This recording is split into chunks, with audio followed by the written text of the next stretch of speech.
오늘 시간에는 마지막 시대 우리 민족에게 맡겨주신 고귀한 사명은 무엇인가 라는 제목으로 함께 말씀의 은혜를 나누기를 원합니다.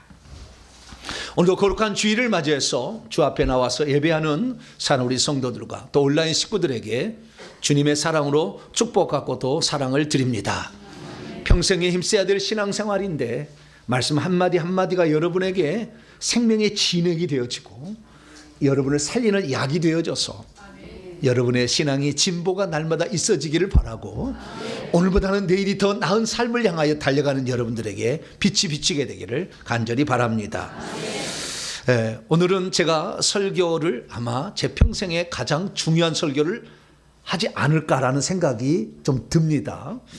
왜냐하면은 제 60평생의 인생을 결산하는 어떤 메시지이기도 하면서 또 이 메시지는 온 민족을 향한, 우리 특별히 대한민국의 민족을 향한 것을 떠나서 온 민족을 향한 하나님의 계획이 여기에 들어있어요.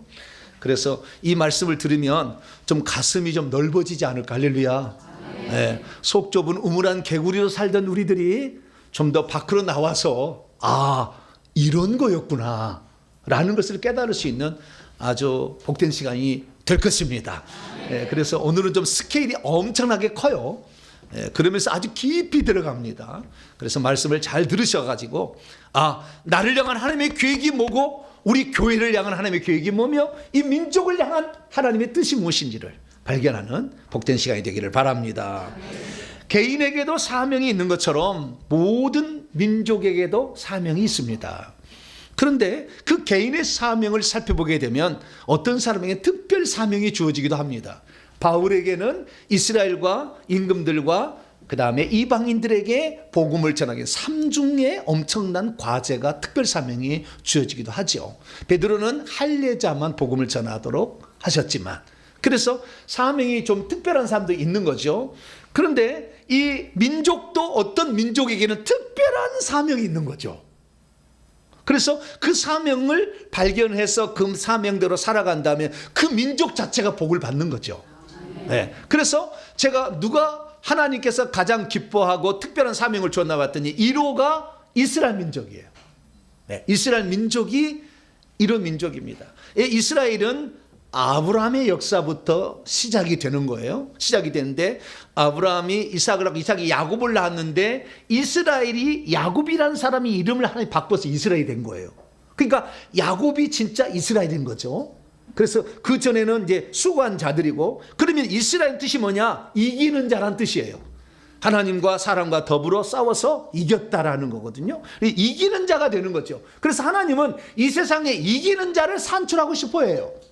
그래서 신앙생활도 지는 자가 아닌 이기는 자가 돼야 됩니다. 할렐루야. 그래서 이기는 자가 될 수 있도록 이스라엘 민족을 선택하셨는데 야곱의 역사가 그걸 말해주는데 원래는 둘째 아들로서 장자의 축복을 받을 수 없었으나 그가 그 장자권을 사모해서 결국에 그 장자권을 얻게 될 뿐만 아니라 내 이 장자의 축복을 나만 누리는 게 아니라 내 자식에 하나만 내려줄 게 아니라 할아버지는 아들 이삭에게, 이삭은 야곱에게, 그 아들에게 내려주는 하나만 내려주는 게 아니라 나는 내 축복을 내 아들 다 내려주겠다 작정한 거죠. 할렐루야. 그게 야곱이에요. 그래서 이 야곱이라는 사람은 자기만 복 받는 것이 아니라 자기의 자식들 하나만 복 받는 게 아니라 다 복을 받을 수 있도록 열심히 한 거죠. 그래서 여러분을 통하여서 여러분 혼자 복 받고 천국 가겠다. 그것도 좋죠. 좋지만 조금 더 벗어나서 더 큰 꿈을 꾸게 되길 바랍니다. 내 입을 넓게 열라 내가 채우리라 그랬잖아요. 그렇기 때문에 저도 처음에 회개와 천국복음으로 시작했지만 이 회개와 천국복음이라는 그 방향이 처음에는 구원론에 한정되어 있었어요. 7년 동안을. 그러다가 주님께서 저주를 해방시키는 저주 해방론까지 연결시켜가지고 더 크게 확장을 시켜줬습니다. 할렐루야. 그래서 처음에는 회개하라 천국에 가까운 데에서 세례요한 마을에 들어간 줄 알았더니 지금은 엘리야 마을에 들어가도록 0.01%에 해당되는 특별한 사람이 되었어요. 왜냐하면 하나님의 살아계심을 증거하려고 목숨 걸고 막 이렇게 살아갔거든요. 그랬더니 하나님께서 너는 회개만 외치는 세례 요한이 아니라 세례 요한은 기적을 행했어요? 안 행했어요? 못했죠. 세례요한하고 엘리야는 똑같아요. 왜냐하면 구약에 엘리야를 내가 대신 보내겠다 한 것이 세례요한이 왔거든요. 그래서 세례요한과 엘리야인데 엘리야는 거기다가 뭐까지 하는 거, 예언만 하는 게 아니라, 회개만 외친 게 아니라 하나님의 살아계심을 증언했다고요. 능력으로. 그래서 제가 이 방언 이런 그 세미나를 개최해서 천국에 올라갔더니 주님께서 그 엘리야를 만나게 했는데 엘리야가 저에게 칼을 주더라고요. 내가 이걸 850명 선자가 싸웠으니까 이거 가지고 싸우라고. 그래서 제가 칼이 장착이 된 거예요. 그래서 하나님께서는 오늘도 오늘에 만족하지 아니하고 누군가를 돕기 위하여 더 열심히 하는 자를 기뻐하시고 사랑하시고 더 많이 주신다. 할렐루야. 자기 실속만 채고 자기가만 하면 주기도 좀 미워요. 왜냐하면 그걸 지만 하라고 하는 거 아니잖아요. 그래서 우리는 보다 더 높은 경지를 이뤄야 되는데, 이스라엘 민족에게는 하나님께서 이스라엘 민족만 복을 받으라고 한 게 아니었어요. 그래서 하나님의 계획은 원대였습니다. 그런데 이스라엘 민족은 자기들 믿기로만 복 받는다고 했거든. 이방인들은 불쏘시개 지옥의 아름목에 들어간다고 절대 복음도 안 전해주고. 그래서 하나님은 없애버린 나중에. 그럼 원래 하나님 계획은 뭐냐? 오늘 본문에 있어요. 오늘 본 말씀 출애굽기 19장 5절 6절 말씀 보면 모든 땅이, 원문에 모든 땅이 다 내 것이다. 그러니 너희는 주겠다는 거잖아요. 나중에 내 음성을 잘 듣고 내 언약을 잘 지킨다면 너희는 첫째 세 가지 복을 준다는 거예요. 너희는 모든 민족들 중에서 내 소유가, 모든 민족 가운데 하나님 나라들 하나님 자녀가 되어 천국에 살 사람이 다 되는 건 아니다. 그러나 너희들은 내 말을 잘 들으면 천국에 들어와서 나와 함께 살자. 할렐루야. 네. 그래서 하나님의 백성이 되게 하겠다고 한 거예요. 두 번째, 너희가 내게 나를 위하여 제사장들의 왕국이 되며, 이건 무슨 말이냐면요, 이 제사장의 직무를 잘 감당을 해가지고, 제사장이라는 것은 선지자하고 반대인 거예요. 선지자는 하나님 말씀을 받아다가 전해주는 것이 선지자라고 한다면, 제사장은 사람의 백성의 죄를 하나님께 올려서 용서를 받게 해주는 일이라는 거, 거꾸로 하는 거예요, 이 직분이. 그런데 이 제사장의 직분을 잘 감당하면 제사장의 왕국이 되겠다는 것은 천국에 들어가서도 높은 지위를 주겠다는 거예요. 그래서 천국에서 가장 높은 지위는 왕 같은 제사장인데, 그 왕 같은 제사장은 이스라엘 민족에게 약속된 거였어요. 그런데 그걸 잃어버렸습니다. 나중에는 세 번째는 뭐냐? 그리고 거룩한 민족이, 구별된 민족이 되어서 천국에서도 구별된 놀라운 복을 주겠다라고 약속을 했어요. 그런데 이스라엘 민족은 이렇게 되었을까요? 이렇게 안 되고 말았어요. 안타깝게도 이렇게 안 된 거예요. 그럼 왜 안 됐습니까? 그것은 이스라엘 민족에게 하나님께서 조건이 있었잖아요. 그 조건은 뭡니까? 너희가 내 음성을 잘 듣고 내 언약을 지킬 때에 복을 주겠다 약속했는데, 그 하나님의 음성을 잘 듣지 아니하고 언약을 헌식자처럼 버렸기 때문에 그런 것입니다. 그래서 이 이스라엘 민족은 하나님께서 특별히 사랑하셔서 엄청난 복을 주려고 약속을 했어요. 그런데 이스라엘 민족이 어떻게 되었습니까? 이 모세가 하나님 말씀을 받아가지고 우리의 계획이 이런 거다라고 백성이 가르치고 출애굽 2세까지 가르쳐가지고 이제 여호수아에게 바톤 터치를 해줬어요. 여호수아는 그 백성을 받아가지고 이 적과 꾸리는 가나안 땅을 정복해서 그 땅을 분배해 줬습니다. 그래서 그 땅에 정착을 했는데 아직 그 땅에 다 쫓겨나가지 않은 가나안 7족속이 있었어요. 그 7족속은 눈에 보이는 물질과 쾌락을 즐기는 민족이었어요. 그러다 보니까 이 일시적으로는 잘 먹고 잘 사는 거, 그 다음에 쾌락을 즐기고. 왜 그러냐면은 하늘의 신이 바알신과 아세라 신이 있는데 둘이 성적인 접촉을 하면은 비를 내려가지고 곡식이 잘 된다라고 했기 때문에 성적인 음란함을 만들기 위해서 음란을 신전창기가 하는 거예요. 그래야만이 신전이 흥분해가지고 비를 내린다는 거예요. 오줌을 싼다는 거예요. 그것이 바로 이 이방신의 이야기예요. 그러니까 얼마나 성적 음란을 조장하고 그것이 비를 내리게 하는 비결이라고 그랬으니, 음란 좋아하는 사람 좋아하겠어요? 안 좋아하겠어요? 잘 모르시겠네. 네. 그런 종교가 있었다는 거예요. 하나님은 거룩하라. 네. 너희들이 이 하나님이신 가정애라는 틀 안에 하나님이 주신 질서가 있는데 그걸 막 어기고 이렇게 하는 거죠. 그래서 하나님이 아닌 그래서 신전창기, 그 다음에 그들이 신을 숭배하고 말았다는 거죠. 그래서 점차 하나님을 섬기지 아니하고 이방신을 섬기는 거예요. 사사시대. 그래서 하나님께서 그게 안 되니까 350년 이상하는 길을 가니까 하나님께서 왕을 그래도 허락을 하셔가지고 하겠지만 그 왕들도 나중에 다 타락해요. 네. 므낫세 왕은 완전 미쳤어요. 완전 자기 자식을 몰렉신에게 바쳐서 태워서 바치고, 네. 이스라엘을 톱으로 썰어 죽이고. 왜? 하나님이 그 잘못했다고 책망하니까 가만두지 않는 거죠. 그래서 하나님이 보낸 종들을 가만두지 아니하고 회개를 책망하는 구약의 선지자들을 가만두지 않고 다 죽이고 감옥에 가두고 족쇄를 채우고 막 그랬던 거죠. 그래서 하나님께서 안 되겠다 해서 이제는 내 아들을 보내리라 하고 그 아들인 예수님이 이 땅에 보냈는데, 예수님이 어떻게 했습니까? 예수님이 오시다 보니까 예수님이 어떻게 했습니까? 이미 성전 제사를 중하는 사람들은 돈벌이 수단으로 성전을 이용해 먹고 있는 거예요. 사두개인들과 대제사장들은 성전에 파는 제수물들을 높은 값에, 비둘기는 16배까지 받아가지고 돈을 뻥튀기 해서 그걸로 장사를 하고 있고, 환전을 해서 돈을 받아가지고 배불리 하고 있었던 거죠. 또한 말씀을 가르친다는 서기관과 바리새인들은 말씀을 가르친 게 아니라 그 말씀의 해석이 안식일을 지켜서 거룩하게 지키라, 안식일에 일하지 말라고 그랬는데 일하지 말라는 것을 무엇이 일하지 말라는 게 모르잖아요. 그러면 내가 안식일 일하지 말라고 하는데 거지가 왔어요. 거지가 왔는데 거지에 도와줘야 안 도와줘요?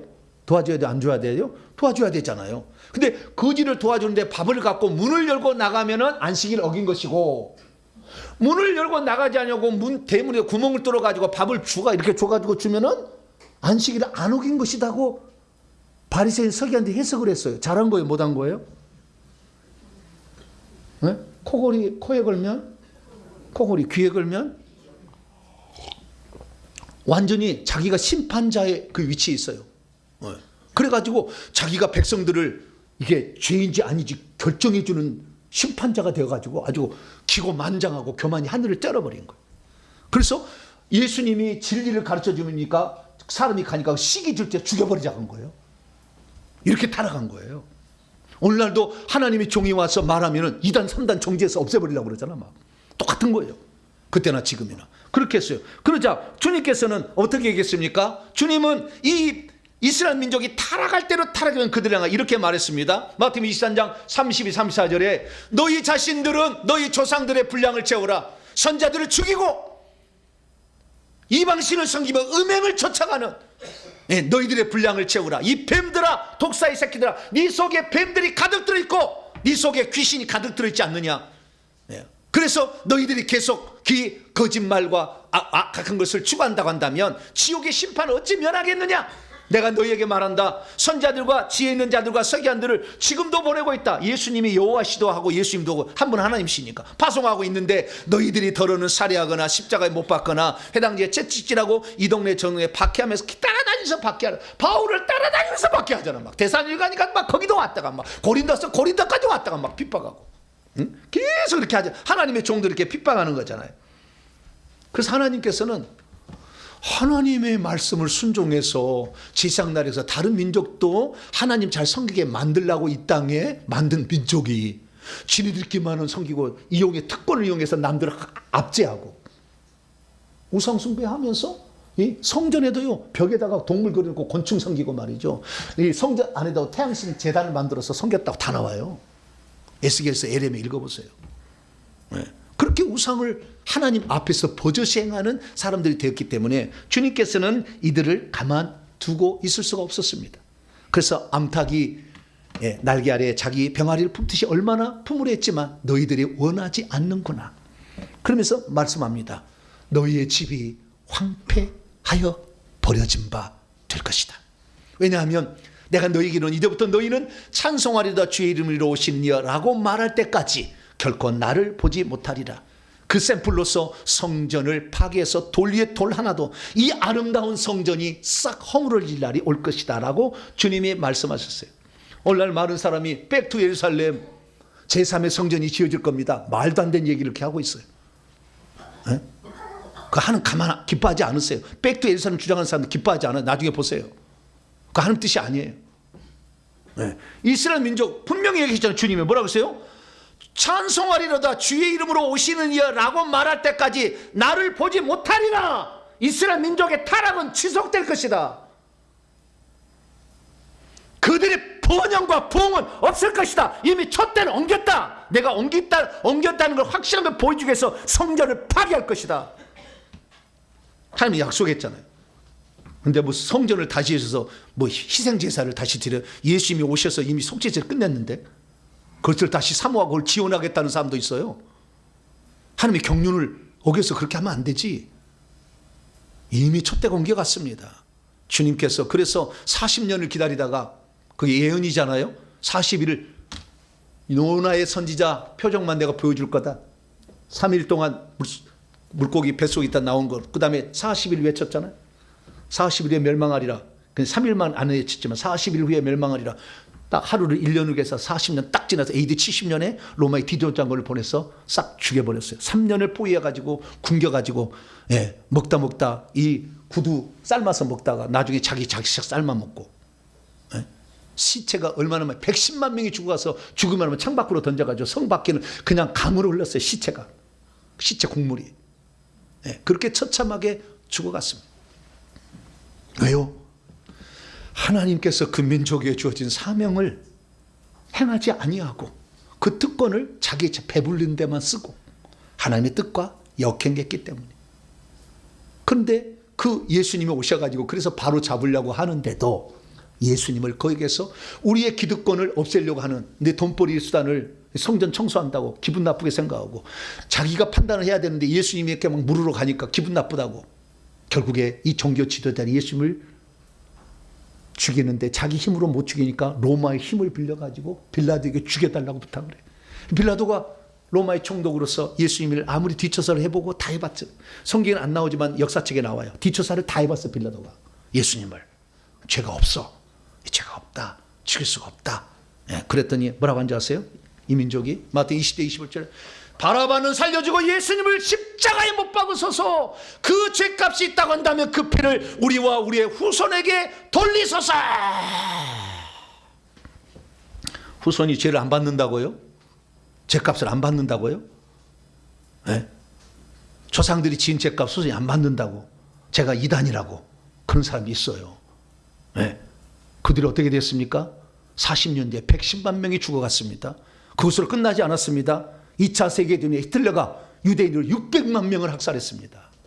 가스실에 들어가서 가스에 다 얼마만큼 해 죽이는가, 얼마만큼 밖으로 손을 내면 얼어서 죽이는가 시험독으로 다 죽였어요. 엄청난 후손들이 그 고통을 겪게 된 거예요.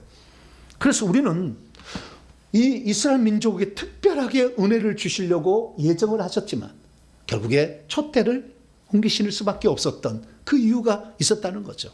그러면 대한민국의 사명은 있을까요?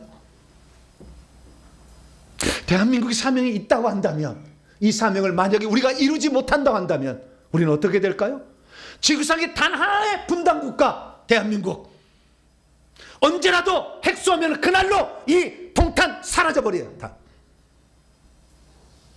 핵이 얼마나 많은데 북한에 지금 유일한 국가에 지금 세계 사람들이요 대한민국 사람들이 제일 이상하답니다. 왜냐하면 언제 죽을지 모르는데 한 사람도 죽을 거라고 생각을 안 하고 산대요. 다 외국에서는 불안해 죽겠는데 저놈이 술 처먹고 한번 쏴버리면 어떻게 될까. 불안해 죽겠는데 대한민국은 한 사람도 불안한 사람이 없다는 거예요. 그래서 참 이상한 민족이다 막 그러는데요. 어쨌든 우리 민족은 위험 요소가 엄청나게 남아있기 때문에 우리가 우리 민족에게 만약에 주어진 사명이 있는데 그 사명을 완수하지 않는다면 이스라엘 민족도 없애버리는 하나님이 이 민족 없애버리는 것은 식은 죽 먹기지. 그래서 우리는 우리 민족에 대한 하나님의 뜻을 알아야 되고 우리 민족이 하나님 어떤 계획을 갖고 어떤 플랜이 있구나 라는 것을 한번 오늘 본 말씀과 역사를 통해서 제가 쭉 살펴야 돼요. 오늘 거대한 스케일이에요. 역사를 통해서 쫙 정리를 해드릴 거예요. 성경에 없는 내용들은 많이 나옵니다. 왜? 역사 이야기니까. 그래서 이 잘 정리를 하셔가지고 우리 민족에게 향한 하나님의 뜻이 뭐고 나는 거기에서 어떤 역할을 감당해야 하나님이 복의 도구로 쓰는 사람이 될까 생각해보는 이 시간 되기를 바랍니다. 자, 오늘 본 말씀 어떤 말씀입니까? 모든 땅의 주인이신 하나님께서 이스라엘 민족에게 아주 특별하고도 고귀한 사명을 주셨다라는 말씀입니다. 그것은 이스라엘 민족이 먼저 하나님을 잘 섬겨서 하나님의 자녀가 천국에 들어갈 백성이 될 뿐만 아니라 다른 사람도 다 이 천국에 들어가도록 인도해서 결국에 구별된 특별한 복을 받으라 했다는 그런 말씀입니다. 그런데 이스라엘 민족은 그렇게 살지를 못해버렸어요. 결국에 그래서 하나님이 그들을 버렸습니다. 황폐하여 버려서 내버려진 바 되리라. 그렇게 돼버리고 말았습니다. 믿음이 있어도 자기 민족에 주어진 사명을 망각하면 하나님의 선민이라도 하나님은 버리십니다. 믿음이 있어도 자기 민족에 주어진 사명을 망각하면 하나님께서 주시겠다고 약속한 복이라도 치워버리십니다. 믿음이 있어도 자기 민족에 주어진 사명을 망각하면 자기 민족을 위해 하나님이 준비하신 것 하나도 받지 못할 수도 있습니다. 믿음이 있어도 자기 민족에 주어진 사명을 망각하면 하나님께서 쓰시고자 했던 사람들마저도 이단으로 정죄하여서 없애버림으로 하나님의 진노를 더 불러옵니다. 믿음이 있어도 자기 민족이 주어진 사명을 망각하면 타민족으로 그 복이 넘어가게 됩니다. 믿음이 있어도 자기 민족에 주어진 사명을 망각하면 시작은 자기가 했지만 열매는 딴 사람이 따먹게 돼버립니다. 믿음이 있어도 자기 민족이 주어진 사명을 망각하면 하늘나라가 예비된 자가 하늘나라에 들어가지 못하게 되는, 나라의 본 자손은 바깥 어두운 데 쫓겨나 슬피 울며 이를 갈게 되리라. 마태복음 8장. 그것이 이루어지고 맙니다. 믿음이 있어도 자기 민족이 주어진 사명을 망각하면 그 백성들에게 주어진 복이 날마다 멀리 달아나 버립니다. 믿음이 있어도 자기 민족이 주어진 사명을 망각하면 하나님의 그 마음을 돌이키지 못해 그게 마지막에 비참한 결과로 마치게 됩니다. 믿음이 있어도 자기 민족에 주어진 사명을 망각하면 하나님이 예비해 주신 복을 받지 못한 채 다 딴 사람 좋은 일하고 비참한 종말을 맞게 됩니다. 그러므로 저와 여러분은 이스라엘 민족의 역사를 잘 살펴봄으로 말미암아 우리 민족을 향한 계획이 뭔지를 잘 알아서 그 민족을 향한 하나님의 계획을 성취해 드리심으로 우리 민족에게 주시겠다고 약속한 어마어마한 약속, 그 약속을 여러분의 누리게 되는, 복으로 누리게 되는 복된 성도 되기를 축원합니다. 자, 그럼 우리 민족에게 주어진 사명은 무엇일까요? 우리 민족에 주어진 사명을 알기까지는 많은 시간이 소요돼야 했습니다. 많은 시간이 소요돼야 했어요. 그래서 구약의 4,000년 역사에 신약이 2,000년 역사잖아요. 6,000년 만에 우리나라의 이 어떤 역사가 확인이 돼요. 우리나라의 민족이 어떤 사명인지 확인이 됩니다. 자, 그러면 우리 민족이 누구인부터 알아야 되겠죠? 자, 우리 민족은 중국 사람들이 뭐라고 불렀냐면 고대 중국 사람들이 동이족이라고 불렀습니다. 그래서 삼국지 위지 동이전이라는 책이 있는데요. 이 책은 3세기경에 중국 진수라는 사람이 편찬한 사료로서 한반도와 만주 일대의 동이족과 여러 민족과 그들의 사회 풍속을 기록한 최초의 공식 문헌인데요. 이 삼국지 위지 동이전에 동북아에 살고 있는 이 세 개의 족속을 동이족이라고 불렀어요. 세 개의 족속이 뭐냐? 예족과 맥족과 한족을 동이족이라고 불렀어요. 예맥족이라고도 합니다. 역사를 공부를 하셔야 돼요. 나중에 제 얘기를 들으시고 다 공부를 하세요. 예족과 맥족과 한족이, 한족은 마한, 변한, 진한, 이게 한족이에요. 네, 남쪽에. 그 다음에 맥족은 고조선 맥족이라고 하고, 예족은 부여, 고구려 그쪽에 이쪽 지금 옥저 뭐 이런 데를 예족이라고 불러요. 그래서 이 산동반도 우측에 위치한 동쪽에서 이 한반도 위치에 살고 있는 이 민족을 중국이 약 200년경에 동이족이라고 불렀다는 거예요. 그래서 이 민족은 동이족입니다. 결국에 동이족을 우리 민족이 할 수 있는 거예요. 그러면 이 동이족이라는 것이 그러면 그때 정의해서 동이족이 했느냐? 아니요. 그 전부터 이미 있었던 거예요. 그런데 부터 했느냐? BC 500년경에 공자라는 사람이 살았는데, 공자라는 사람이 책에다가 써놨어요. 동쪽에 동이족이 살고 있다고 해요. 근데 그 동이족은 어떤 종족이냐? 동이족이 군자의 나라이자 죽지 않고 장수하는 나라다. 이렇게 해서 내가 만약 죽는다면 나는 동이족이 사는 나라에 죽겠다. 왜냐하면 자기가 동이족이었어요. 조상이. 그러니까 공자도 동이족이에요. 이것은 역사 공부를 많이 하셔야 돼요. 공자 중국 사람이 아니에요. 동이족이었다. 이렇게 나옵니다. 그래서 우리 민족은 동이족이었는데 이 동이족들이 결국에 우리 민족이 된 거예요. 그리고 우리 민족의 사명은 동이족부터 시작됐다고 볼 수가 있는 거죠. 그럼 동이족은 언제부터 시작이 되었을까요? 그 역사를 거슬러 올라가면 노아 홍수 때까지 올라가야 돼. 왜? 노아가 홍수를 만나서 인류가 다 죽고 노아의 식구 8명만 살아남아가지고 아들이 셈과 함과 야베드가 노아에도 노아 부인 해서 총 8명만 살아남았는데 이 8명이 전 세계로 흩어져서 셈족과 함족과 야베족으로, 함족은 지금 아프리카 지역으로 간 것이고 야베족은 유럽 쪽으로 한 것이고요. 그 다음에 셈족은 이스라엘과 동쪽으로 이동을 해요. 근데 그 동쪽으로 이동을 할 때 셈족만 이동한 게 아니라 함족도 이동을 하게 됩니다. 왜냐하면 그 역사가 창세기 11장에 10장과 11장에 나오는데 니무롯이라는 바벨탑 사건을 통해 나와요. 그래서 이 니무롯이 바벨탑을 일으킨 장본인인데 이 니무롯이 하나를 대항해서 자기가 신노를 하려다가 하나님이 언어를 혼잡게 해가지고 흩어지게 됩니다. 흩어지는데 그 니무롯이 어떤 사람이냐? 그 니무롯은 옆에 오른팔 했던 사람이 데라예요. 데라는 아브라함의 아버지요. 그래서 이 아브라함이 전쟁을 잘한 거예요. 장수의 아들이잖아요. 네. 그 어디 나오느냐? 성경에 나올까 안 나올까요? 안 나와요. 어디 나오냐? 야살의 책에 나와요. 야살의 책. 성경에 야살의 책이 기록됐다 그러잖아요. 여호수아가 해를 중천에 멈춘 거. 네. 그렇듯이 야살의 책이 있었어요. 그 야살의 책이 발견됐어요.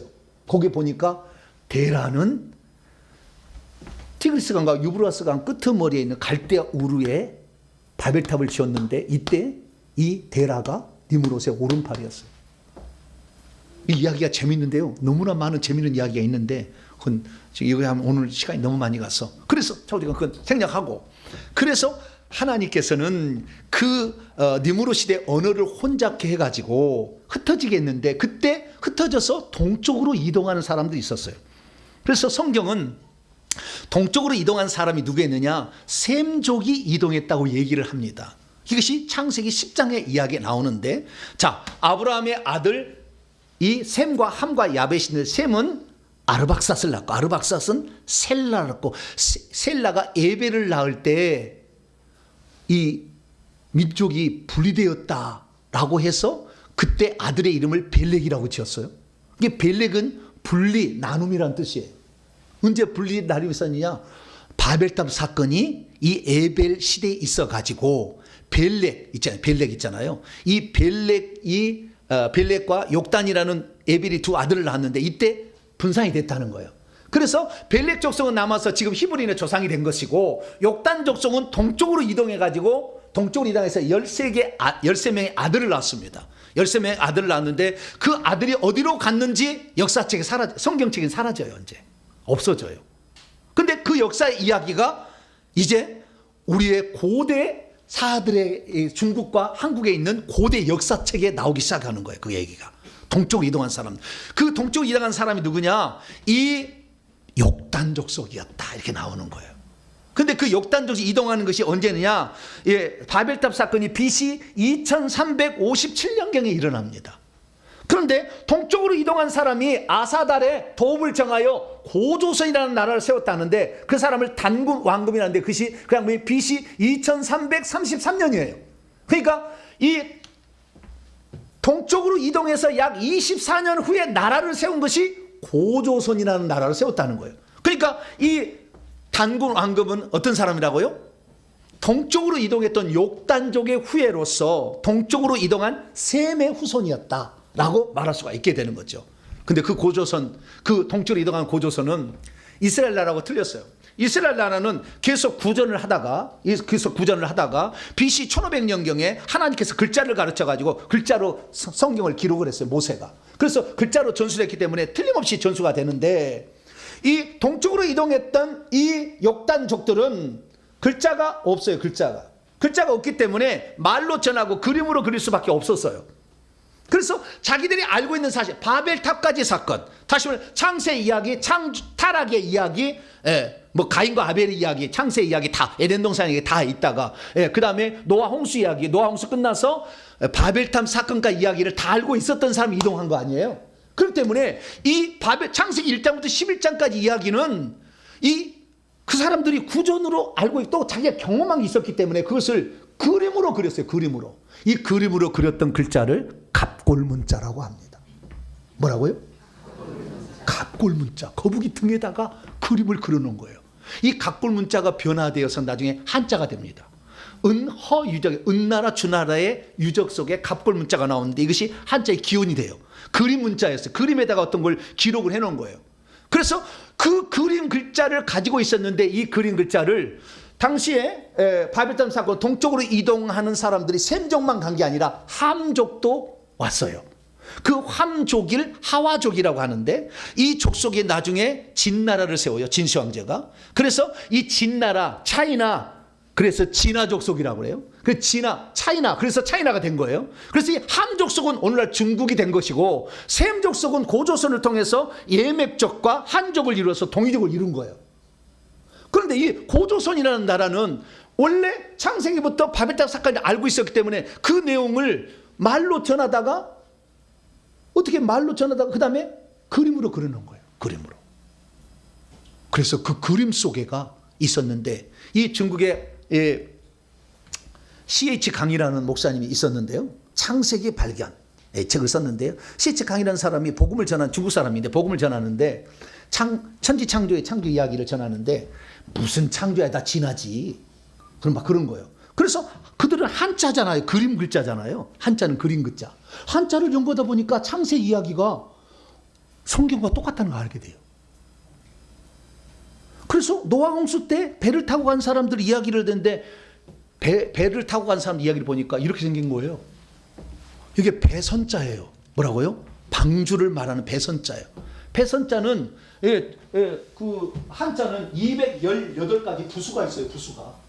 진시 황제가 설문해자를 만들어서 이걸 다 만들게 했어요. 그래서 여기 왼쪽에는 배주자예요. 배주자. 오른쪽에는 8팔자의 입구예요. 입구라는 것은 식구를 말하는 사람을 말하는 거예요.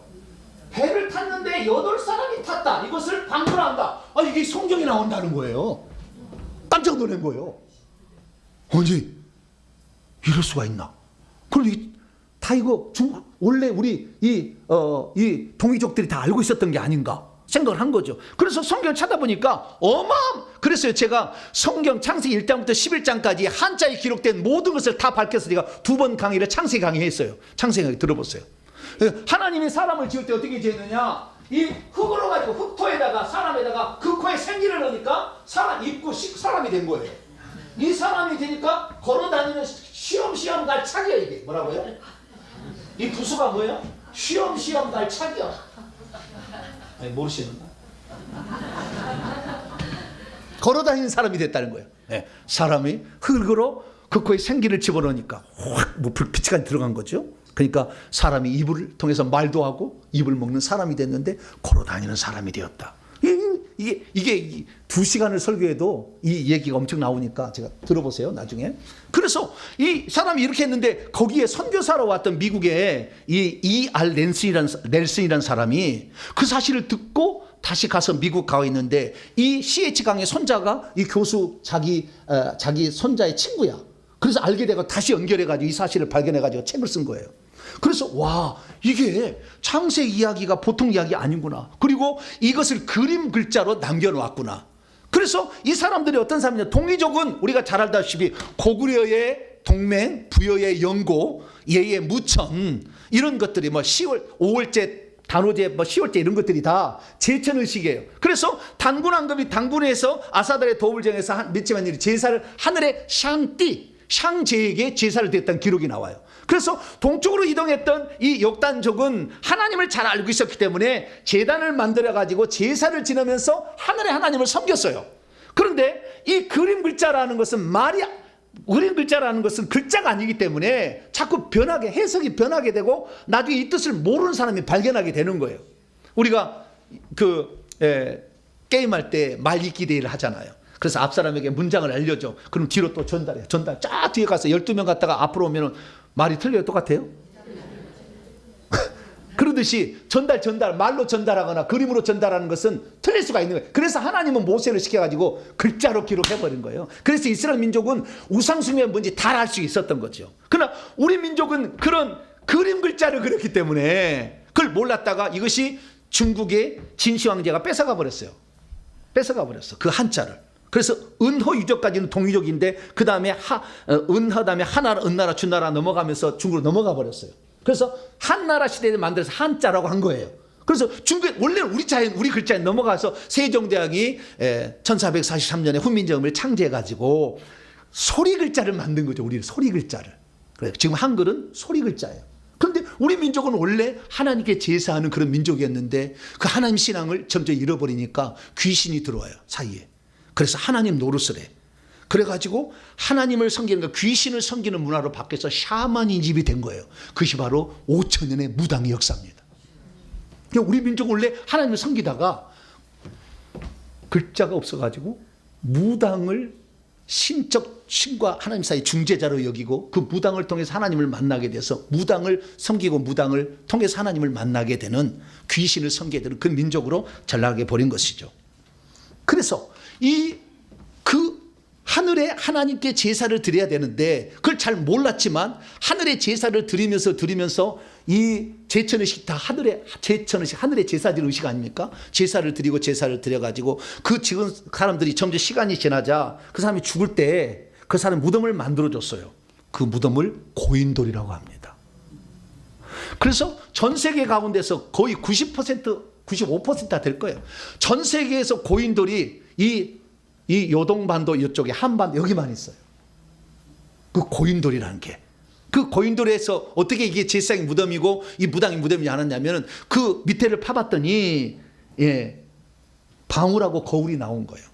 이 방울을 이 무당 세계에서 요령이라고 부르고요. 그 다음에 거울을 명두라고 합니다. 이걸로 점을 치는 거예요. 그래서 이런 게 발견돼서 결국에 있다는. 그래서 이 고인돌이라는 것은 처음에는 이 고조선 때부터 왕들이 지배하다가 왕이 하나님께 제사를 드렸는데 시간이 지나자 이제는 무당이 중간에 끼어들어서 왕은 집전을 하고 무당이 춤을 추고 해가지고 제사를 드렸어요. 그래서 점차 나중에는 무당으로 바뀌는 거예요. 이제 왕은 이제 그 창반만 하는 것이고. 그래서 무당 문화가 이 나라를 지배해서 저 전라도 진도까지도 단골레가 꽉 찼잖아. 여러분들이 지금 60대 이상이면 다 알 거예요. 모든 동네에 단골레가 있었어요. 다 무당이 있었어요. 어릴 때. 그래서 이렇게 무당 문화가 우리나라를 지배하게 된 거예요. 그래서 그 무당 문화의 마지막 종착지가 어디 있느냐? 전라남도 화순군에 있어요. 어디 있다고요? 전라남도 화순군에. 여기 가보셨나요? 화순 고인돌 유적지? 화순 이 고인돌 유적지는 저 북쪽에서부터 제사를 드리는 고인돌을 만든 문화가 강화도에 좀 있고요. 그래서 강화도의 만이산도 이쪽에 있어요. 강화도 있다가 좀 내려와서 고창에 있고요. 그 다음에 전라남도 화순군에 있어요. 전라남도 화순군은 다른 것은 몇 기밖에 없는데 여기는 596기가 있어요. 여기 조그만 곳에가. 고인들이 몇 개가 있다고요? 596기. 얼마나 무당들이 많이 계속 내려와서 무당을 만들어서 무당을 한 거예요. 그래서 여기를 여러분들 반드시 일생에 한 번은 가봐야 돼. 여기가 무당 문화의 마지막 종착지였다. 이 골짜기예요. 골짜기인데요. 산마다 이 고인들이 엄청나게 많아요. 제가 우리 외할머니랑 더불어서 이 동네 우리 할아버지가 여기에 묻힌 거예요. 우리 할아버지가 묻혀 있는데 맨날 가면 그냥 산에도 고인돌, 논에도 고인돌이 있어가지고 모를 심을 때 거기다 비껴서 심어. 왜냐면 못 움직이니까 200톤 다가 막 이런 것들이 질비해 있어요. 이게 전라남도 화순군에 있는 그 채석장이 있는데요. 이 고인들을 만든 채석장도 있어요. 그래서 이 전라남도 화순군은 2000년에 유네스코에서 세계 문화유산에 등재를 했습니다. 마지막 동이족의 문화가 꽃을 피운 마지막 종착지다. 이렇게 해가지고. 그래서 전라남도 화순군 도곡면 효살리라는 곳에 있는데 이 효살리만이 아니에요. 이곳이 어디가 있냐고 보면은요. 여러분 잘 안 보이는데 화순군 도곡면 효살리와 효살리에서 거기를 약간 넘어가서 화순군 춘향면으로 넘어갑니다. 그래서 이 효살리하고 춘향면 사이에 그 계곡에가 엄청난 고인돌이 있었던 거예요. 이걸 주의하셔서 들어보세요. 예, 주의하고 있어야 됩니다. 그래서 우리나라의 이 무당 문화의 마지막 종착점이 여기에 있었다는 거예요. 근데 이것이 나중에 제가 결론적으로 말씀과 이제 연결이 되니까 말씀드리고요. 뿐만 아니라 우리 민족의 원래는 하나님을 잘 섬겨야 되는데 무당을 섬기는 문화로 바뀌었는데, 무당만이 아니에요. 5,000년 동안 무당이 내려오다가 또 인도에서 불교가 들어와 가지고 신라가 지배하는 바람에, 통일신라에 1000년을 지배했어. 그 다음에 다시 고려 말경에 성리학이 나타나서 주자주의가 이게 성리학을 제사를 문화를 중국을 통해서 또 500년 동안 제사를 또 드리는 거야. 우리나라는 워낙 처음부터 하늘의 하나님께 제사를 지내는 민족이었기 때문에 신을 섬기는 의식이 강해요.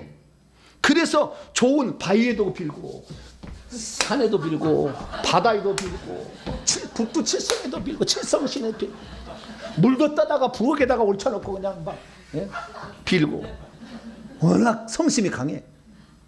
그래서 미신 잡신은 만년을 지속한 것 같아, 내가 보니까. 그런 민족이 왔어요.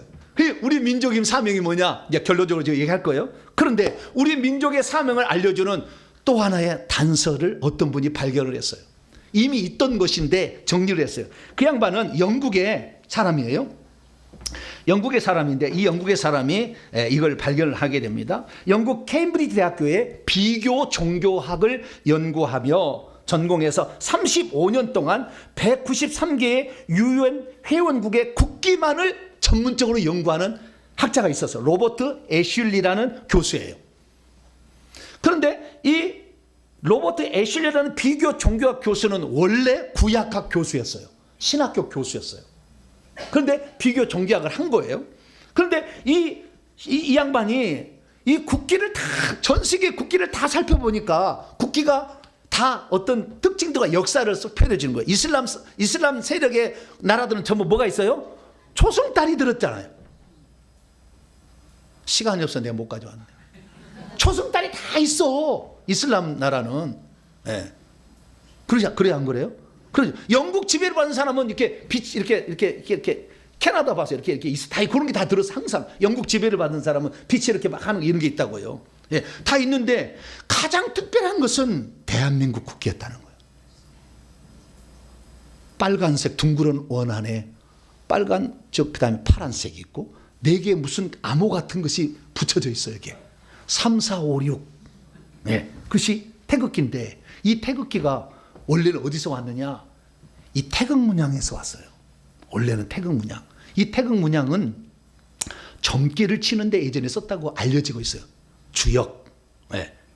그래서 태호 복희라는 사람이 이걸 만들어 가지고 이 태극을 만들었다는데, 원래 태극기는 3개예요. 3개. 노란색, 빨간색, 파란색. 노란색 없어졌죠, 지금 태극기는.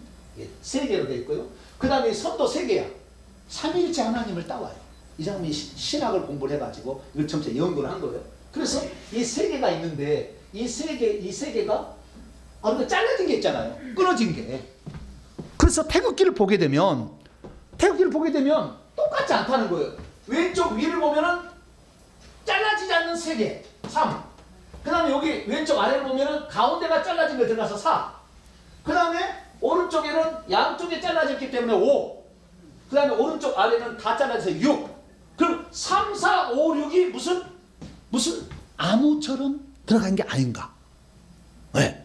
그런데 저것을 이 연구를 이제 하기 시작한 거예요. 그랬더니 이것이 태호 복희가 만든 8개에서 나왔다는 것을 찾아내요. 8개. 그래서 이 8개가 8개인 거예요. 이거 보세요.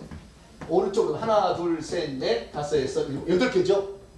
이 궤를 점을 치는 데 사용했다는 거예요. 그래서 8개를 갔는데 그 8개 가운데 8개 가운데 4개만을 취했어요. 3, 4, 5, 6만. 우리나라 태극기는. 이것은 조선 말에 이제 만든 건데 이걸 취한 거예요. 그럼 원래는 8개가 있었는데 4개를 취한 거예요. 그럼 4개를 취했는데 그러면 왜 8개 가운데 이 4개를 취했을까? 이 양반이 또 연구를 한 거예요. 왜 4개를 했을까? 연구를 했는데 연구를 하니까 우리가 잘 알다시피 우리 4개는 건감이라고 합니다. 왼쪽 위에는 건이라고 부르고 3개는, 그 다음에 오른쪽 아래 6개는 건이라고 부르고 위에 올라가서 감이라고 부르고 왼쪽 아래 니라고 불러요. 그래서 건, 감니라고 이 8개의 4개를 부르게 됩니다. 그래서 건개, 감개, 건개 이렇게 2개 이렇게 나누게 돼요. 그런데 이것이 어떤 의미인지는 여러분 인터넷 찾아보면 다 나와요. 다 나와요. 우리 민족의 태극기는 왜 그러느냐? 하얀색 바탕이다 이거예요. 밝음, 순수, 평화를 상징한다. 이건 뭐냐면 나중에 신학교 교수 연구해 보니까 하나님은 밝은 곳에 사시는 천국은 빛의 세계다. 깨끗하고 순결해야 된다. 이걸 말하는 데다가 그 다음에 이걸 한 거예요. 그래서 여기 보니까 태양과 하늘이죠. 태양과 하늘. 네, 이렇게 표현할 수도 있고 양과 음이라고 이렇게 표현한다. 음양 오행설은 양과 음이라고 표현합니다. 그래서 양과 음으로 이렇게 표현을 하게 되는데 이것이 조화롭게 아주 잘 연결되어 있다는 것이고 오른쪽에 가니까 3, 4, 5, 6을 풀어놨는데 이것을 요 짝대 같은 것을 효라고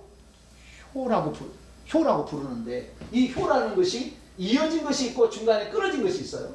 그래서 이어진 것 3개는 하늘, 끊어진 것 전체는 땅, 그 다음에 위에 2개, 아래 2개 이제 끊어진 거 물, 그 다음에 가운데 끊어진 것은 불. 이렇게 설명이 나와요. 설명이. 주역에 보면 설명이 나와. 그래서 이 교수가 저게 무슨 뜻일까라고 하다가 창세기에 나와 있는 한자 속에 하나님께서 이미 욕단 민족이 하나님을 섬긴 민족의 땅을 계시해 뒀듯이 욕단 민족의 후손인 동이족의 국기에도 이것이 의미가 있을 거다라고 살펴본 거예요. 그래서 이분은 어떻게 해석을 했느냐? 해석을 해가지고 맞았어요. 어떻게 해석했느냐? 해보세요.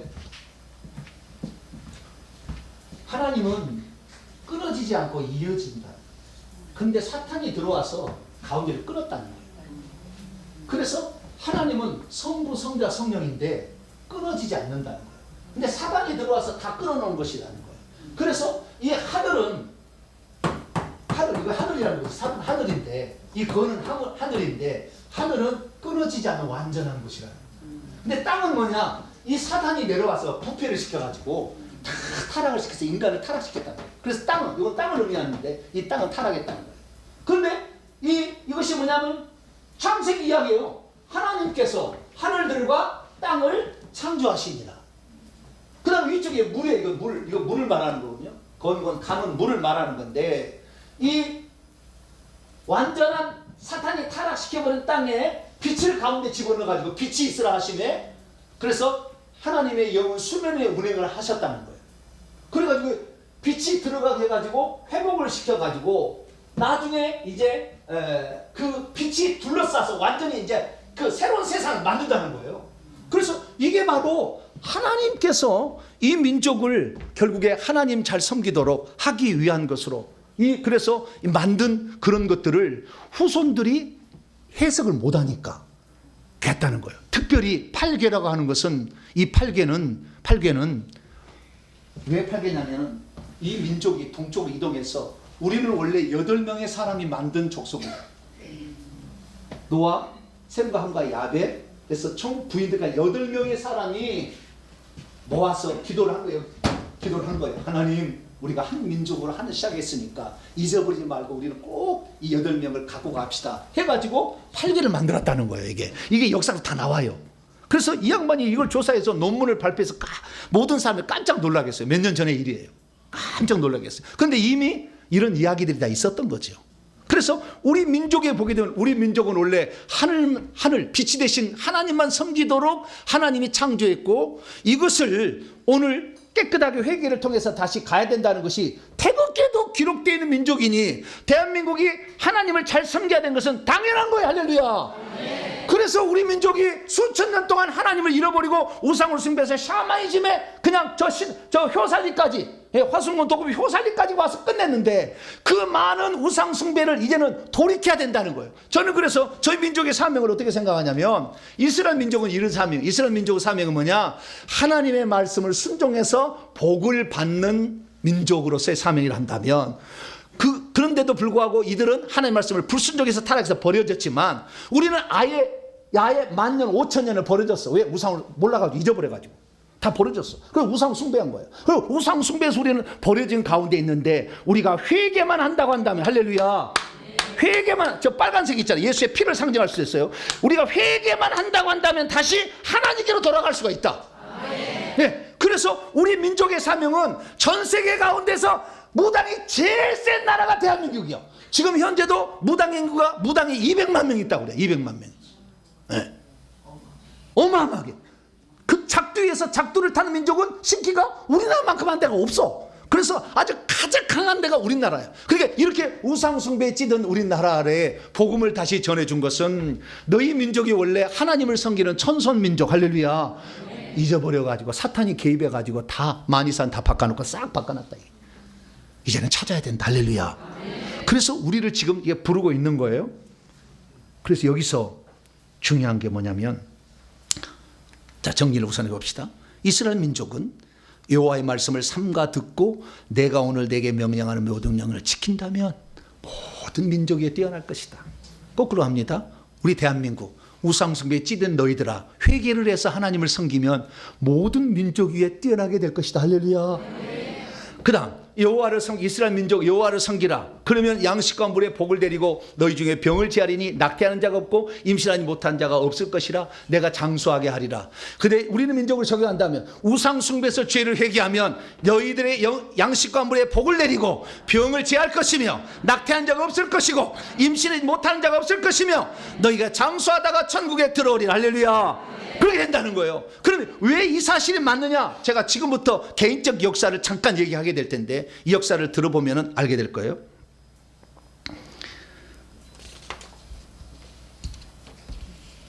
저는 제가 태어날 때 한산정씨라는 걸 알았어요. 한산정씨가 처음에는 어떤 정씨인지 잘 몰랐어요. 제가 어릴 때 태어나서 어떻게 우리 할아버지는 종을 70명을 거느리고 있었다. 거기까지 들었어요. 그리고 들판이 있는데 그 들판을 논이 얼마나 많은지 그 들판에 논을 팔아가지고 화순 탄광을 샀어요. 강원도 밑에는 탄광이 없는데 유일하게 단 하나 화순만 탄광이 있는데 그 탄광의 CEO가 저희 큰할아버지요. 우리 큰할아버지. 할아버지가 샀어요. 부자였죠, 엄청. 그런데 그 할아버지 그 동네가 삼강문이 있어요. 무슨 문이 있다고요? 삼강문이라는 것은 충효열을 가진 가족이 있어야 돼요. 나라에 충성하고 부모에게 효도하고 부인이 남편을 따라서 지조를 지킬 때 그런 집안을 내린 특별한 나라의 선물이죠. 삼강문이요. 이 삼강문인데 이 삼강문은 제사의 영이요. 여기 가면요 소름이 꽉 끼쳐요. 내가 몇 번을 가봤는데 얼마나 영이 센지 용이 막 감고 있어요. 막 이렇게. 근데 이 삼강문에 제가 이게 여기 할아버지 여기가요 우리 큰 아버지가 이 땅을 샀는데 그 땅을 사가지고 이사를 갔는데 나중에 큰 아들이 예수를 믿어버려요. 그래서 아버지한테 얘기를 해가지고 제사를 안 한다고 하니까 제 막내 작은 아버지가 제사를 가지고 화순 군수하신 분이에요. 그래서 그 사람이 가져가가지고 여기 바로 제강 옆에 땅을 사서 집을 져서 살다가 파킨슨병으로 돌아가셨어요. 2년 전에 돌아가셨어요. 근데 여기 지금 여기에 삼강문이에요. 이게 삼강문이 왜 되냐면은 저희의 13대 직계조상이 정두권이라는 사람인데요. 이 정두권이라는 사람은 그 나라의 임진왜란 시절이었는데 나라가 위독하니까 전쟁에 참여해요. 그래서 해군에 참석해서 순천에서 큰 공을 세우다가 장렬하게 전사를 하고 그 다음에 정두군이라는 사람도 있었는데 이 사람은 육군처럼 참여해서 순천에 가서 그래서 나라를 싸우다 장렬하게 죽어요. 그런데 저희의 직계조상인 정두권 13대 직계조상 이 정두권이 그렇게 죽어서 시체를 발견해서 없다. 물에 수장돼서 없어졌다. 그러니까 그의 부인이 자결해서 죽어요. 자결해서 어떻게 죽는가 제가 환상을 봐봤어요. 그랬더니 이 바로 여기 제가 바로 옆에가 지석강인데 낭떠러지 같은데요. 거기서 떨어져서 속옷을 입고 죽더라고. 그래서 죽었어요. 죽었어요. 그 죽고 죽었는데 이 아들이 정대학이가 효자였어요. 그래가지고 아버지의 시신을 발견하지 못하다 가묘를 만들어 놓고 그 신덕리 우리 저기 선산에 거기다가 가묘를 세워놓고 3년상을 치릅니다. 그러니까 충효가 된 거죠. 그 다음에 부인이 따라서 죽었잖아요. 또 다른 우리 조상 중에 한 사람이 또 부인이 또 남편을 병간호하다가 남편이 죽으니까 자기도 자결해 주고. 센 집안이죠, 제 집안이. 그런 집안이에요. 그래가지고 나는 내 집안이 이렇게 제사의 죄와 그다음에 엄청난 이런 것들이 많아서 우리가 얼마나 제사를 융숭하게 돼. 매달마다 그놈의 제사가 그냥 막 이렇게 제사를 지내는 거거든요. 이렇게 제사를 지내서 이렇게 왔거든요. 네? 그리고 제사를 이렇게 지내서 왔는데 화순군에 가면은요, 이것이 사적으로 등록되어 있어요. 그게 바로 한산입니다. 이거 잘못했네. 한산 정시 상강문이 이 지석강 여기 위에 있는 거예요. 여기 위에. 여기 1km 떨어진 곳이 뭐냐? 화순 고인돌 유적지예요. 여기 1km 떨어졌어요. 여기 들판을 팔아가지고 화순 탄광을 산 거예요. 근데 여기에 따라 여기 중요한 거예요. 그래서 상강문 여기 있고요. 고인돌 유적지는 여기에 있어요. 잘 보세요. 잘 보는데 제가 그랬어요. 내 조상이 너무 제사를 많이 지내서 영안이 안 열리고 너무 졸립고 안 믿어져서 돌다리도 두들겨보고 다 헬라를 두들겨 파야 말씀을 전하고, 예? 엄청나게 내가 그냥 이 논리적인 사람이 됐거든요. 그래서 내가 좀 싫어했는데 나중에 보니까 이 조상이, 우리 조상이 잘한 것도 있더라고. 신덕리 가가지고 전남도 화순고 도금이 신덕리인데 여기서 잘한 것도 있더라고. 그게 뭐냐면 서당을 세운 거예요. 고려 공민할 때 노구공주를 따라서 우리 조상이 왔다가 우리나라에 남아서 있었는데 이성계가 쿠데타를 일으켜서 이시 조선을 세우면서 당시 등용을 하려고 했더니 나는 두 임금을 섬길 수 없다고 절대 거절을 해. 3번을 보냈어. 그 거절을 해. 그래서 도망을 쳐. 왜? 죽이려고 하니까. 도망쳤다가 전라남도 광주로 도망쳤다가 다시 화순군 도금이 신덕리 저 마을 꼴짜기로 들어가요. 500년을 살면서 서당을 세워가지고 인재를 양성해서 올려보냈어요. 그래서 제가 말을 좀 잘하는 거예요. 그래서 우리 아버지가 나한테 물려준 유산은 제사의 영으로 엄청 나쁜 것도 있지만 좋은 유산도 있다. 가르치는 은사, 일반적 은사는 참 좋다는데 우리 어머니에 대해서는 한 번도 내가 좋은 것을 남겨놓은 게 있는가 생각했을 때 그렇게 많이는 없었어요. 그러나 말을 잘하는 어떤 건 있었어요. 그런데 우리 어머니를 내가 어릴 때부터 4살 때부터 물 들어간 것부터 새벽 4시에 일어나가지고 물 들어간 것부터 내가 계속 모든 걸 다 지켜봤거든. 오만 산을 다, 오만 모든 존재를 다 신으로 섬기고 저 운주사 가서 이 민간 불교의 최고라는, 아시아의 최고라는 그 운주사 내가 따라갔거든. 거기서 운주사를 가고 거기서도 이 뭘 바치고 탑돌이를 하고 내가 다 알거든. 이렇게 그랬어요. 우상숭배이다. 제사 정성 가문의 며느리인데 음식을 잘 만들어. 그래서 맨날 우리 할머니가 시제 해동아가 제일 잘한다. 제일 잘한다. 맨날 이랬거든. 그래서 엄청 음식을 너무 많이 해가지고 류마스 관절염에 걸렸어. 류마스 관절염에 엄청 제사를 많이 해가지고 내가 다 알거든. 그리고 우리 어머니가 이렇게 많이 죄를 많이 지었는데 그런데 내가 예수 그리스도를 믿고 나니까 우리 어머니를 전도해야 되겠다. 왜? 나를 낳고 길러준 그 고생하신 어머니, 이 어머니를 내가 전도해야 되겠다 생각해가지고 내가 어머니를 전도했는데 제가 18살에 예수를 믿고 5년을 기도했어요. 그래서 23살에 우리 어머니를 전도해서 우리 어머니 그때 나이가 54세예요. 55세 32살 차이니까 55세에 처음 예수를 믿었어요. 근데 55세에 예수를 믿고 나서 우리 어머니가 뭐 신앙이 뭐 특별히 잘한 거 없어요. 그냥 다닌 거예요. 예, 다녔어요. 그런데 지금부터 6년 전입니다. 제가 이 회개를 해보니까 우상숭배의 죄를 회개하지 않으면 자녀 속에 다시 영이 들어가서 고통을 받는다는 것을 알았죠. 그러다 어머니를 찾아갔어요. 어머니,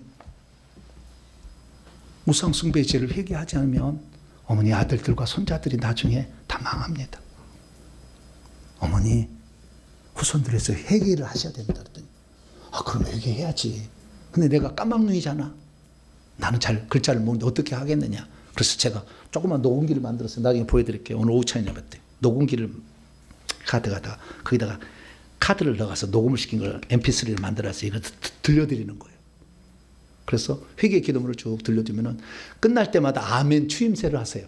나와 내 민족에 나와 내 조상들이 이게 무자부식해서 제사의 죄를 지었습니다. 용서해 줘. 아멘 하라고. 그래서 그 추임새를 계속해서 그랬어요. 우리 어머니가 3년을 한 거예요. 어느 날 명절이 돼서 제가 가면은요, 새벽 4시 되면 이걸 틀고 1시간 동안 하니까 시끄러워 잠을 못 자겠어.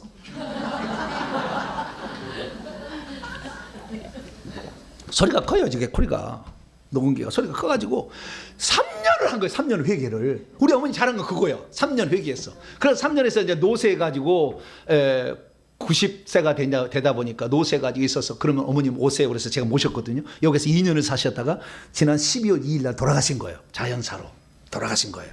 그래서 우리 어머니 잘한 것이 없는데 그날 제가 장례장이 이틀째 되는 날 저에게 런닝메이트로 같이 동역하시는 목사님이 선배 목사님이 조문하러 찾아오셨어요. 이분은 영안을 다 열려서 생명책, 행위책 다 보시는 분인데 이분이 저한테 그래요. 목사님 어머니 이복순 권사님 보니까 생명책에 보니까 생명책에 이름이 이복순 써지고 여기에 꽃으로 잔장이 됐는데 이전에 보지 못한 아주 특별한 꽃으로 잔장이 됐습니다.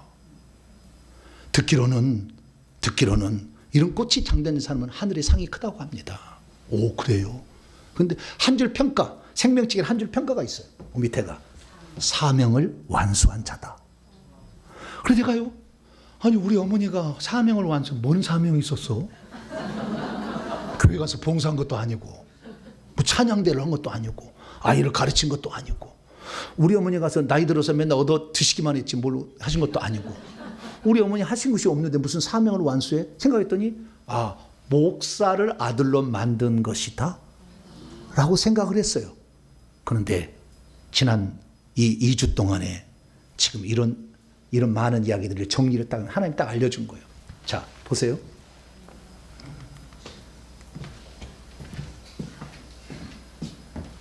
한산 정씨의 상관문에 제사의 세력으로 그러나 500년 동안 가르치는 은사를 전수해준 DNA 유전자를 우리 아버지가 물려줬다고 한다면 우리 어머니 어디냐 놀라지 마세요. 전라남도 화순구 도곡면 효살리 고인돌 유적지가 고향이에요. 여기서 태어났어요. 여기서 태어나서 중매를 해가지고 신덕리로 시집을 온 거예요. 여기 태어났는데 또 놀라지 마세요. 저희 외할머니가 두 딸을 낳았는데 우리 어머니하고 이모를 낳았어요.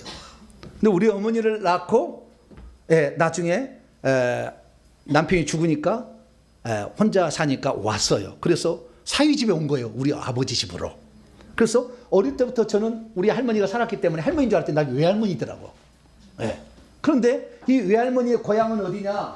외할머니의 고향은 이 고인돌 유적지가 있는 전라남도 화순군 도곡면 효살리 바로 연결되어 있는 춘향면에서 태어나가지고 있었는데 이 춘향면에 우리 외할머니의 2대 할머니가 춘향면의 마지막 무당이었어. 조사해보니까 춘향면에 고조선부터 시작되는 이 무당의 문화의 마지막 종착적인 고인돌의 춘향면의 무당이 우리 외할머니의 할머니였어. 그 할머니가 있는데 그 외할머니하고 저는 부대껴 살았어. 왜냐하면 식구가 많아가지고 제 외할머니가 저를 키웠거든요. 그래서 외할머니 평생 산 거예요. 그러니까 외할머니는 바로 이 무당 문화의 마지막 종착점이었는데 그 종착점부터 그 집안에 딸한테 씨 보내가지고 나한테 하나님께서 영을 보내서 우상숭배로 찌든 그곳에서 너희들은 회개를 하면 살 수 있다는 것을 보여주거라. 할렐루야. 그러라고 저를 태어나게 한 거예요. 그래서 우리 어머니가 사명을 이루는 것은 뭐냐면 고조선 때 하나님을 섬겨야 될 것을 잃어버린 것을 다시 되찾아서 이제 우상숭배에 찌든 사람들을 회개를 시켜서 천국에 다시 보내라. 그런 계획 가운데 저를 보낸 거예요. 그래서 제가 이 사실을 깨달으면서 너무 충격을 받았어요. 그러면서 이 말씀이 떠올랐어요. 나는 사도 중에 가장 작은 자라. 나는 하나님의 교회를 박해하였으므로 사도라 칭함받기를 감당하지 못할 자니라. 그러나 내가 나된 것은 하나님의 은혜로 된 것이니 내게 주신 그의 은혜가 헛되지 아니하여 내가 모든 사도보다 더 많이 수고하였으나 내가 한 것이 아니요 오직 나와 함께 하신 하나님의 은혜라. 할렐루야.